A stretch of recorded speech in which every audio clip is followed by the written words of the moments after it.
Yo, what's up mga pare ko? Ang Magnolia Hatchet tinanggihan ang trade offer ng Terra Firma dito kay Terence Romeo at wala ngang balak ang mga to na makuha ang veteran guard na tinapon nga raw ng SMB. At Justin Baltasar, isa sa mga dream team nga raw noon na malaruan sa PBA ang San Miguel Beermen o Barangay Ginebra. So posible nga kaya na yung dalawang team na yan ng SMC ang pagpilian itong si Balti after sa Converge at Mikey Williams trade update sa SMB kapalit itong si Jeron Teng. Tara't pag-usapan natin po mga pare ko. Si Terence Romeo tinanggihan ng Magnolia sa isang trade talks kaugnay itong bago niyang team na Terra Firma. So sa una pa lang nga raw na sinabi nitong si Chito Victolero wala nga raw sila talagang balak na makuha sa isang trade discussion ang guard na to ng Terra Firma na si Romeo at hindi sila nangihinayang kung hindi man nila makuha ang veteranong to sa team nila. At ayon pa nga mismo dito kay Coach Chito Victolero na puno na sila ng mga local players sa roster at nagpo-focus sila ngayon kung paano palalakasin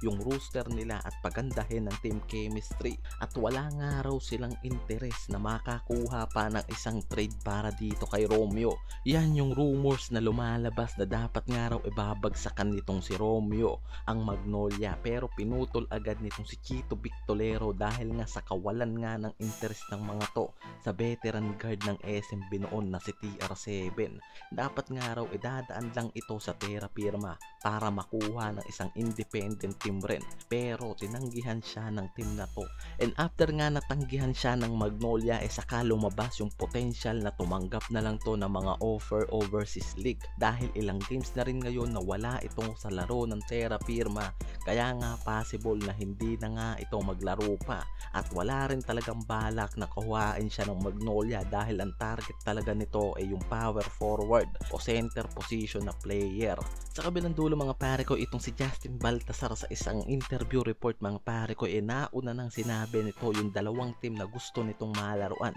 After nga ng PBA draft ito yung Ginebra at San Miguel na isa sa mga dream team niya na malaruan dito sa PBA. Yan yung nireveal nitong si Justin Baltasar at yan yung nauugnay ngayon dito sa sentro na to ng Converge dahil nga sa one-dan contract nito ngayon at lumalabas yung rumor sa Ginebra at San Miguel Beermen na possible na bagsakan nitong si Balti na parehas na tumatarget ng isang big man ngayon at dahil sa 1-year contract nitong si Balti maaaring yung potential na paglipat nito mas tumaas pa ngayon dahil maaari yung dalawang SMC teams ang bagsakan nito at hindi malabong mangyari yan lalo na ngayon mga pare ko dahil alam naman natin yung mga nagiging posibleng bagsakan ng mga talented player dito sa PBA kaya yung 1-year contract nitong si Balti sa Converge hindi malabong maputol sa isang trade na maaaring lutuin itong Ginebra o SMB para lang makuha itong si Baltasar at bigyan ng extension contract. Sa kabilang dulo naman itong SMB rin maaaring gumawa ng hakbang